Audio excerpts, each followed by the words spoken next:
India shopping mall Dasara వేడుకలు ప్రతి 2,000 రూపాయల కొనుగోలుపై స్పాట్ గిఫ్ట్స్ 4,335 రూపాయల విలువ చేసే కామాక్షి పట్టు చీరతో పాటు 45 రూపాయలకి మరో చీర. చిరంజీవి గారు రజనీ గారు అబ్బాయి నువ్వు కాన్వెంట్ అయితే కావాలి లేదంటే ఇంకో రోజు ఏదన్నా ప్లాన్ చేద్దాం ట్రీట్స్ అది వినటానికి బాగుంది బట్ డైరెక్టర్గా ప్రాక్టికల్గా వర్కౌట్ అవ్వట్లా. సరే ఓ పని చేద్దాం, ప్రొడ్యూసర్స్ మనోళ్ళే, రేపు నిజంగా నేను తీసి బాగాలేదంటే ఏదో ఒకటి చేసి మళ్ళీ వాళ్ళిద్దరిని ఇవ్వగలరు. పైగా ఇద్దరితో ర్యాపో నాకు బాగుంది, ఏదో విధంగా ఒక డే తీయచ్చు అని నమ్మకంతో ఆ చనిపోయే సీన్ని స్టార్ట్ చేస్తే లైటింగ్ లిటప్ చేసి స్కార్పియో చుట్టూ గ్రీన్ మ్యాట్లు కట్టి 4:30 అయింది. లైట్ పోవటానికి 1.5 hours ఉంది టైం. 2 days తీయాలనుకునే ఎమోషన్ 1 dayకి వెళ్ళి 1 day నుంచి హాఫ్ డే వెళ్ళి ఫైనల్గా లిటప్ చేసేసరికి 1.5 hours ఉంది చేతిలో. సరే ఇద్దరిని కూర్చోబెట్టాను. సెట్ అందరికి కథ తెలీదు. జనరల్ యూనిట్ ఎలా ఉంటారంటే మీకు తెలిసిందే, వాళ్ళకి ఫ్రెషర్స్, వాళ్ళు యాజ్ అన్ ఆడియన్స్గా వాళ్ళకి స్క్రీన్ ప్లే ఆర్డర్లో మన సినిమా తీయం కదా షూటింగ్. అవును, ఓ రోజు ఇంటర్వల్ తీస్తాం, ఓ రోజు క్లైమాక్స్ తీస్తాం, ఓ రోజు ప్రీ ఇంటర్వల్ తీస్తాం, ఓ రోజు సాంగ్ తీస్తుంటాం. అవును, వాళ్ళకి బాగుంది బాగాలేదో అర్థమవుతుంటుంది, టోటాలిటీ అర్థం అవుతుంది, సీన్లు పండుతూనే లేదో అర్థం అవుతుంది, ఏం తెలియదు. దాంతోపాటు నార్త్ ఇండియన్స్ లైట్ అని నార్త్ ఇండియా నుంచి యూనిట్ వచ్చేది.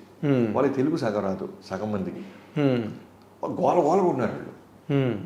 సైలెన్స్ అన్నా సరే మోర్ దాన్ 1 minute కంటే హోల్డ్ చేయలేకపోతాం, మళ్ళీ మాట్లాడుతుంటారు జనరల్గా.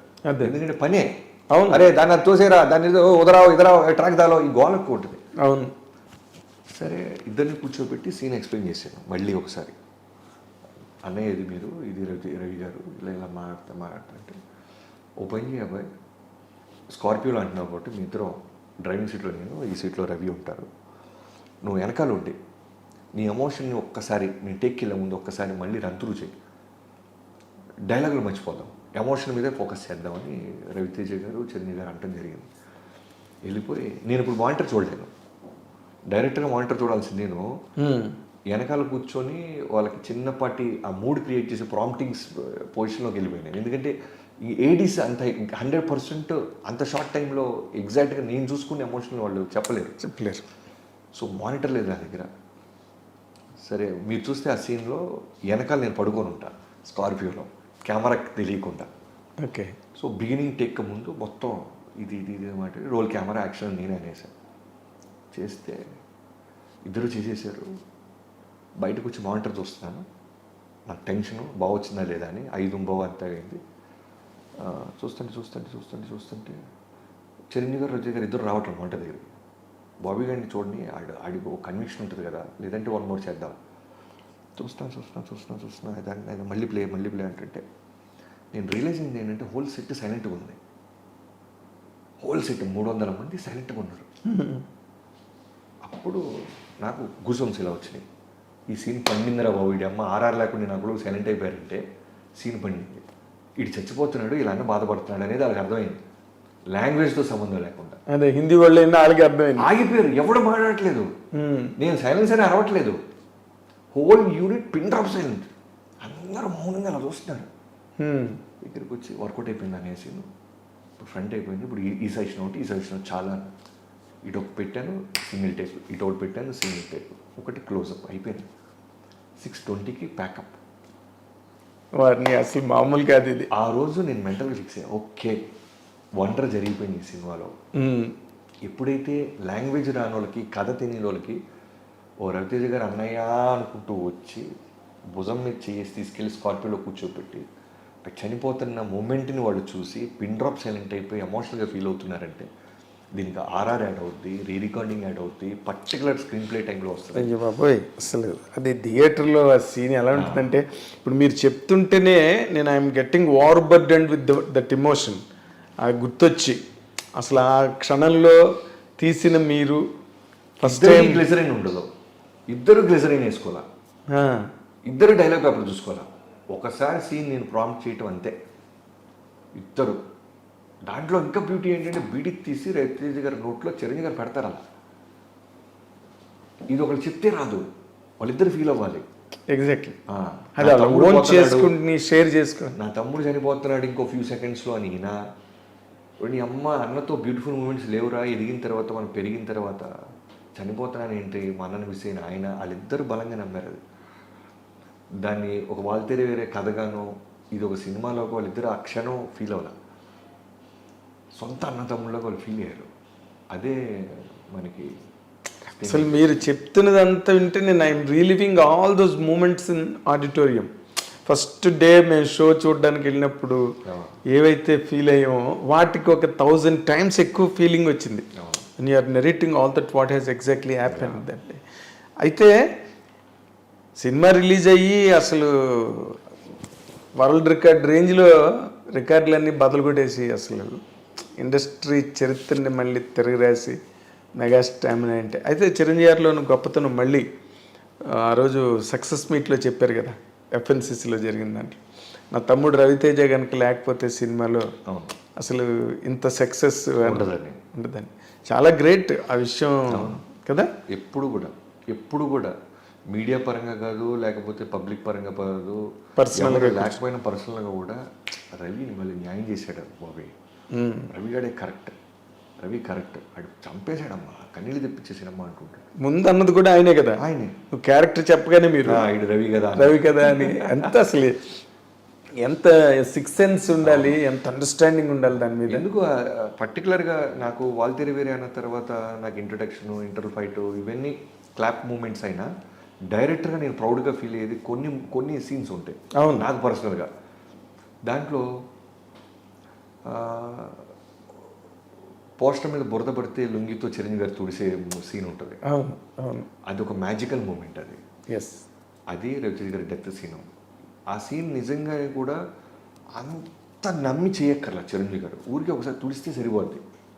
బట్ ఆయనే 2-3 సార్లు తుడిసేసి బురద ఆయనే కొంచెం వేసేసి అంటే పైగా మీకు ఆ సీన్ గురించి చెప్పాలి. ఇది కూడా ఎక్కడ చెప్పాలా. ఫస్ట్ ఆ సీన్ మేము ఎక్కడో ఒక లైవ్ లొకేషన్లో అనుకున్నాం, not Ramoji film city, colony ఏదో అనుకున్నాం. ఎక్కడంటారు అది, మన రామోజీ ఫిల్మ్ సిటీ వెళ్తున్నప్పుడు దిల్సుఖ్ నగర్ తర్వాత ఏదో వస్తుంది. అవును, వనస్థలిపురం, ఎల్బీ నగర్ అవన్నీ అక్కడ ఎక్కడో ఒక రియల్ కాలనీలో ప్లాన్ చేసాం. మీకు చెప్పాను కదా, నాకు రెక్కీకి వెళ్ళే టైం కూడా లేదు. ఆ సీన్ ప్రతిరోజు షూటే, exactly 91 days non stop shoot. 91 days. Maybe నాకు తెలిసి మ్యాసివ్ పొరపాటున ఏదన్నా ఒక హాఫ్ డేనో సండేనో లేకపోతే ఆ రోజు పెను తుఫాన్ వచ్చో ఏదన్నా వచ్చి ఆగటం తప్ప 91 days non stop shoot. Waltair పొద్దున్నే బండి ఎక్కటం, సినిమా షూటింగ్కి వెళ్ళటం, షూట్ చేయటం, ఆఫీస్కి రావటం, నేను వచ్చేసి నా రైటర్స్ అంతా ఉంటాం, రేపటి సీన్ రాసుకోవటం, ఓకే అయిన తర్వాత పైకి వెళ్ళటం, పైన సెకండ్ హాఫ్ హ్యాబిట్, ఫస్ట్ ఫ్లోర్లో ఫస్ట్ హాఫ్ హ్యాబిట్, రెండు చూసుకోవటం, ఇంటికి వెళ్ళి పడుకోవటం, మళ్ళీ 5ంటికి లేకటం, మళ్ళీ 6ంటికి సెట్కి వెళ్ళటం. ఇదే 91 days నాకు కాన్ఫిడెంట్ ఉండేవాడిని. 3 months మ్యాసివ్ కోర్స్. అసలు అన్నీ కూడా బలమైన సీన్స్, ఏది కూడా సాంగ్ అనో ఫైట్ అన్నీ ఏ సీన్కి ఆ సీన్, ఏ ఎపిసోడ్కి ఆ సీన్ అలా ఉంటాయి. కాదు, మిలిటరీ ట్రైనింగ్ కూడా ఇంతకన్నా మామూలు కొంచెం ఈజీగా ఉంటుందేమో. 3 నెలలు కంటిన్యూస్గా అంటే రియల్లీ. ఇప్పుడు ఆ సినిమా మీరు చెప్పినట్టుగా ఆ సినిమా రిలీజ్ అయ్యి అంత పెద్ద హిట్ అవ్వడం, ఆయన అన్ని చోట్ల కూడా చాలా ఓపెన్గా మీ గురించి కూడా అసలు ఎంత బాగా అంటే దాచుకోకుండా, ఇప్పుడు అంత పెద్ద హీరో నేను చేశాను అని అంటే అయిపోయింది, క్లోజ్, మొత్తం క్లోజ్. కానీ మా బాబీ అని మొన్న కూడా అవనిగడ్డలో 365 రోజులు ఆడింది. వాట్ ఈజ్ ఇట్ అండి అసలు? మీరు ఎక్స్పెక్ట్ చేశారా రామకృష్ణ థియేటర్లో? అంటే 1 year ఒక సినిమా ఇప్పుడున్న పరిస్థితుల్లో ఆడిద్ది అనేది ఎక్స్పెక్ట్ చేయడం అసలు impossible thing. Out of dream. 3 రోజులు 5 రోజులు 2 వారాల సినిమా ఇప్పుడున్న 2 వారాలు ఆడటం అంటే చాలు, నిర్మాత happy, director happy, fans happy. అలాంటిది దాన్ని 300 ఇప్పుడు మీడియా పరంగా నేను హానెస్ట్గా చెప్తాను, ₹1 నిర్మాత దగ్గర నుంచి కానీ డైరెక్టర్ దగ్గర నుంచి కానీ ఆ సినిమా రన్కి ఏ విధమైన సపోర్ట్ మమ్మల్ని అడగలేదు ఎవరు. అది న్యాచురల్గా ఆడిందంటే రామకృష్ణ థియేటర్లో అవినిగడ్డలో ఆడింది ఆ సినిమా. అవును. సో పిలిస్తే నేను మొన్న 2 days బ్యాక్ వెళ్ళొచ్చాను. అవును. ఏదో పిలిచారు, పాపం మన సినిమా ఆడింది, యాజ్ ఎ డైరెక్టర్గా వెళ్ళాలని నేను ప్రొడ్యూసర్గా మైత్రి రవి గారు వెళ్తే మళ్ళీ ప్రీ రిలీజ్ ఈవెంట్ లాగా చేశారు వాళ్ళు. స్వామినాయుడు గారు కావచ్చు, అక్కడ ఉన్న మిగతా ఆ ఊరు రామకృష్ణ థియేటర్కి సంబంధించిన అవినిగడ్డ చిరంజీవి గారి అభిమానులు అయి ఉండొచ్చు. గ్రాండ్ ఒక ర్యాలీ పెట్టి తీసుకెళ్లారు, స్టేజ్ వేసారు, LED స్క్రీన్స్. 1 year గడిచిపోయిందా, మనం ఇంకా రేపు రిలీజ్ 11వ తారీఖు అనే మూమెంట్కి వెళ్ళాము. చిన్న డిజావో ఫీలింగ్ వచ్చింది నాకు, మైత్రి రవి గారికి. డిజావో. ఇప్పుడు ఇన్ జనరల్గా అంటే అక్కడికి వెళ్ళగానే దిగ్గానే ఎలా అనిపించింది అసలు? అదే చెప్తాను కదా, సేమ్ లాస్ట్ ఇయర్ ఈ టైంకి ప్రీ రిలీజ్ ఈవెంట్స్లో ఉండేవాళ్ళం. అవును, 13 రిలీజ్ అంటే అవును. 8వ తారీఖు 9వ తారీఖు అలా జరుగుతూనే ఉన్నాయి ఒకటి వరంగల్లో, ఒకటి వైజాగ్లో, ఒకటి హైదరాబాద్ ఇలా జరుగుతుండే. అలాంటి మూమెంట్లో ఉన్నావా ఏంటి? ఎందుకంటే మళ్ళీ చిరంజీవి గారు బాస్ పార్టీ పాటేస్తున్నారు, వాళ్ళు మోనకాల్ లోడింగ్ అంటున్నారు. ఓయమ్మ మన సినిమా రేపు 13 రిలీజ్ అయిపోతుంది, ఎలా ఫీల్ అవుతారు ఆడియన్స్ అన్న మూమెంట్లో ఉంది. Really great. మీరు అక్కడ మంచి వాళ్ళకి చిరంజీవి గారి అభిమానులకి మంచి చాలా బలమైన వాగ్దానం ఇచ్చి వచ్చారు. మళ్ళీ పూనకాలు తెప్పిస్తాను, యా అంతే కదండి. ఇప్పుడు పెద్ద హిట్ ఇస్తానని చెప్పి ఫస్ట్ సినిమానే వాల్తేరు వీర అయితే మళ్ళీ దాని తర్వాత సినిమా చేస్తే వాల్తేరు వీర అమ్మమ్మ కూడా అవ్వాలి. ఫ్యాంటాస్టిక్. మీకు ఆ కాన్ఫిడెన్స్ ఉండడమే మొట్టమొదటి కీలకమైన పాయింట్, చాలా ఇంపార్టెంట్ ఇంగ్రీడియంట్ అది, మీ కాన్ఫిడెన్స్. అది ఆ కాన్ఫిడెన్స్ వల్లే కదా వాల్టర్ వీరే వచ్చింది. మోర్ దెన్ కాన్ఫిడెన్స్ అంటే మీకు ఒక విషయం చెప్పాలి. చిరంజీవి గారు ఎలా ఉంటుందంటే, నేను ఎందుకు 91 days నాన్ స్టాప్ షూట్ చేశాను దానికి కారణం చిరంజీవి గారి నుంచి దగ్గరగా చూడటం. పని తప్ప వేరే దానికి అసలు స్పేస్ ఇవ్వడం ఆయన. ప్రతిరోజు భయపడుతూనే వస్తాడు సెట్కి. అవును, ఈ సీన్ షూట్ జరిగిపోతుంది, దీన్ని ఏమైనా చేయగలమా బాబీ అని అడిగేవాళ్ళు. ఇంత హోంవర్క్ మెగాస్టార్ చేస్తున్నప్పుడు మనం ఎందుకు చేయకూడదు? మనం ఎందుకు రిలాక్స్ అవుతాం? కథ ఓకే అయిపోయిన తర్వాత మేకింగ్ మీద తప్ప రైటింగ్ మీద ఎందుకు పెట్టట్లేదు? రైటింగ్ మీద కూడా పెట్టాలి కదా మనం అని ఒక కథని ఎన్ని యాంగిల్స్లో ఒక కమర్షియల్ సినిమాని ఆలోచించాలో అంత హోంవర్క్ చేసేసాం. సో అక్కడి నుంచి నాకు మొదలైపోయింది. ఇప్పుడు నేను చేస్తున్న బాలకృష్ణ గారి సినిమాకు కూడా నేను చాలా కాన్ఫిడెంట్గా ఉన్నాను. ఎందుకంటే ఈ సినిమాని ఎన్ని రకాలుగా స్క్రీన్ ప్లే చేయాలి, ఎన్ని రకాలుగా ఒక హీరోని అద్భుతంగా చూపించాలి, ఎన్ని రకాలుగా వండర్స్ క్రియేట్ చేయాలి, అన్నీ హానెస్ట్గా చేస్తున్నాం. అవును. సో అది ఇస్తుంది మాకు ధైర్యం, కాన్ఫిడెన్స్కి. Exactly. And for more videos, Please subscribe to iDream. Please subscribe to iDream. Please subscribe iDream. And please subscribe to iDream. For more videos, subscribe to iDream. please like, share and subscribe to the channel. Congratulations, iDream. Subscribe to iDream. Subscribe to iDream. So subscribe to iDream Media. iDream ki iDream team andarki huge congratulations. Please subscribe iDream Media. Please subscribe to iDream. Subscribe iDream. Please subscribe to iDream.